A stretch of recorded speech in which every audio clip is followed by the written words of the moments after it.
kita mau membicarakan BUMN atau perusahaan plat merah, perusahaan milik negara yang aneh tapi nyata. Namanya PT Waskita Karya. Pemegang saham utama dan pengendalinya pemerintah Republik Indonesia. Jumlahnya 82,48%. Ya, ini BUMN, badan usaha milik negara. Boleh dikata, Waskita Karya adalah perusahaan yang paling unik. Mungkin sejagat, satu-satunya di dunia, mungkin. Bayangkan, sejak tahun 2019, perusahaan ini rugi. Tapi, tetap bayar tentium. Ya, tentium adalah insentif penghargaan yang diberikan ke komisaris dan direksi, walaupun perusahaan tetap rugi.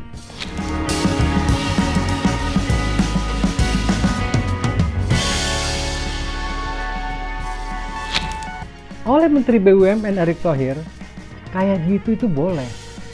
Jadi, walaupun rugi, BUMN boleh bayar tentium. Asik. Tapi itu hanya berlaku buat BUMN di bawah Erick Thohir. Karena untuk BUMN di bawah Kementerian Keuangan, Menteri Keuangan Sri Mulyani dengan tegas melarang. Aneh kan? Dua menteri dalam satu kabinet punya peraturan yang berbeda. Ini yang membuat Waskita Karya semakin unik.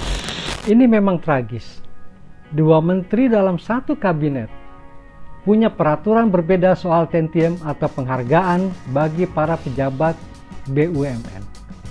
Menteri BUMN Erick Thohir membolehkan BUMN membayar penghargaan atau insentif walaupun perusahaan yang dikelola rugi. Tapi Sri Mulyani dengan aturannya tegas melarang BUMN di bawah Kementerian Keuangan bayar tentium kalau perusahaannya rugi. Menteri Keuangan Sri Mulyani keluarin aturan soal tentium ini tahun 2018.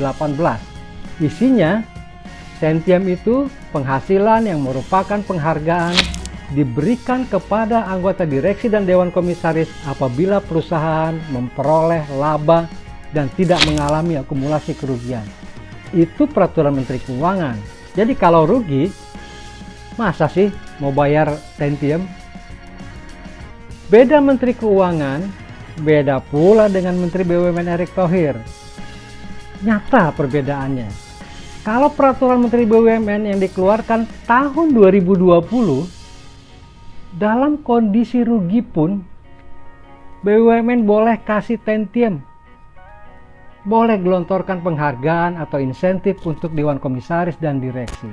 Atas dasar inilah tampaknya, akhirnya Waskita Karya yang ukir strike 3 tahun berturut-turut rugi, ikut membayar tentium.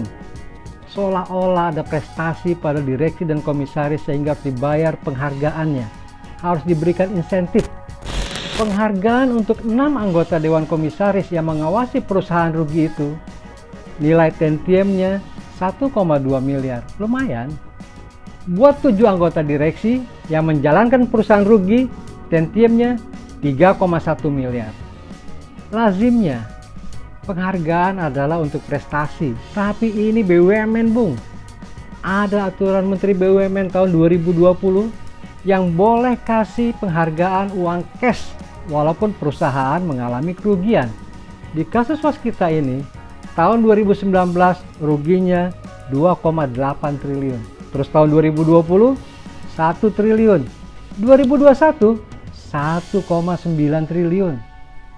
Sampai September 2022 misalnya, liabilitas atau kewajiban yang harus ditanggung oleh Waskita Karya jumlahnya 82,4 triliun.